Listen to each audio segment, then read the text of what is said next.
Ready start. महोदय, आपने जिस उत्साह के साथ मेरा स्वागत किया है उसके लिए मैं आपको धन्यवाद देना चाहता हूँ। आपने ठीक ही कहा है कि मेरा यहाँ आना पहली बार नहीं है। मुझे जहाँ तक स्मरण है यह 5वां समय है जब मैं आपके इस सुंदर प्रदेश में आया हूँ। पहल जब 1922 में यहाँ आया था वह एक समय था और आज एक दूसरा ही समय है। उस समय मुझे यहाँ इसलिए आना पड़ा था कि देश के सारे बड़े बड़े नेता जेल में बंद थे। महात्मा गांधी जी भी जेल में थे और प्राय यहाँ के भी नेता जेल में थे। दुर्भाग्यवश या सौभाग्यवश किसी प्रकार मैं बाहर रह गया था और जब मुझे यह समाचार मिला कि इस प्रदेश में विशेषकर सरकार की ओर से बड़ी शक्ति हो रही है तो मैंने सोचा कि यहाँ आना आवश्यक है। पूज्य मालवीय जी से मैंने इसका जिक्र किया तो वह बड़ी प्रसन्नता के साथ यहाँ आने के लिए तैयार हो गए। यद्यपि उनकी अवस्था उस समय अधिक थी। मैं तो उस समय नवयुवक था। हम दोनों यहाँ आए यह आज से 32 वर्ष पहले की बात है और आपके इस सुंदर प्रदेश का मुझे पहले परिचय मिला। कल जब मैं यहाँ आ रहा था तो मार्ग में मुझे वह जगह दिखलाई गई जहाँ मैं बहुत कठिनता से रात भर बैलगाड़ी पर चलकर किसी प्रकार पहुँचा था। अब तो यहाँ पर कुछ अच्छी सड़कें भी बन गई हैं और कल मैं यहाँ कई मील दूर से मोटर गाड़ी पर चलकर पहुँचा। पर उन दिनों यहाँ पहुँचने का साधन केवल बैलगाड़ी थी और मुझे बैलगाड़ी से घनघोर जंगलों में यहाँ के 3-4 स्वयंसेवकों के साथ जाना पड़ा था। जब मैं उन दिनों की तुलना आज से करता हूँ तो मालूम होता है कि इन कुछ वर्षों में कितना अंतर पड़ गया है। जो काम महात्मा गांधी जी ने स्वराज्य का देश को स्वतंत्र करने का आरंभ किया था वह काम देश के सौभाग्य महात्मा गांधी की तपस्या और सब लोगों के परिश्रम तथा त्याग से सफल हुआ।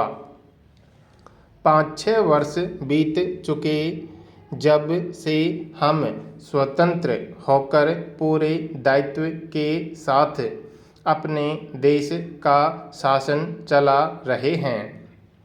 आज भारतवर्ष में ऐसा कोई स्थान नहीं है जहाँ के लोग अपना शासन स्वयं न चला रहे हों। महोदय, हमारा जो संविधान तैयार हुआ है उसमें भी इस बात का प्रयास किया गया है कि देश में लोकतंत्र पूरी तरह से लागू किया जाए और जनता को लोकतंत्र की सारी सुख सुविधा मिल सके। सबसे पहले मैं आपको इस बात के लिए धन्यवाद देना चाहता हूँ कि आपने मुझे इस सम्मेलन में कुछ कहने का अवसर दिया है। आपके सामने जो विषय आएंगे वे इतने महत्व के हैं कि प्रत्येक हिंदुस्तानी, चाहे वह किसी भी काम में लगा हो, उन पर कुछ न कुछ ध्यान अवश्य देता होगा। यह एक मानी हुई बात है कि बच्चा जैसा तैयार किया जाता है वह बड़ा होने पर वैसा ही निकलता है। शिक्षा का काम यही है कि उसको अच्छी तरह से सुलझे तरीके पर तैयार करें और उसको इस योग्य बनाएं कि उसे जिस किसी भी काम में लगाया जाए वह उस काम को कुशलता और सफलता के साथ पूरा कर सके। हमारे देश में जो शिक्षा पद्धति अभी तक जारी है वह नई नहीं है, बल्कि यदि मैं यह कहूँ कि वह 125 वर्ष पुरानी है तो गलत नहीं होगा। 125 वर्ष पहले जिस उद्देश्य को सामने रखकर यह शिक्षा पद्धति जारी की गई थी वह उद्देश्य अब नहीं रहा, पर शिक्षा पद्धति अब तक लगभग वही है। मैं मानता हूँ कि इस बात का प्रयत्न किया जा रहा है कि उसमें परिवर्तन किया जाए, जिससे हमें अपनी आवश्यकताओं की पूर्ति में सहायता मिल सके। जहाँ तक मुझे मालूम है इस काम में अभी तक हम सफल नहीं हुए हैं। मैं तो शायद यह भी कह सकता हूँ कि उस शिक्षा पद्धति को बदलने में जो प्रयास किया जाना चाहिए था वह अभी तक नहीं किया गया है।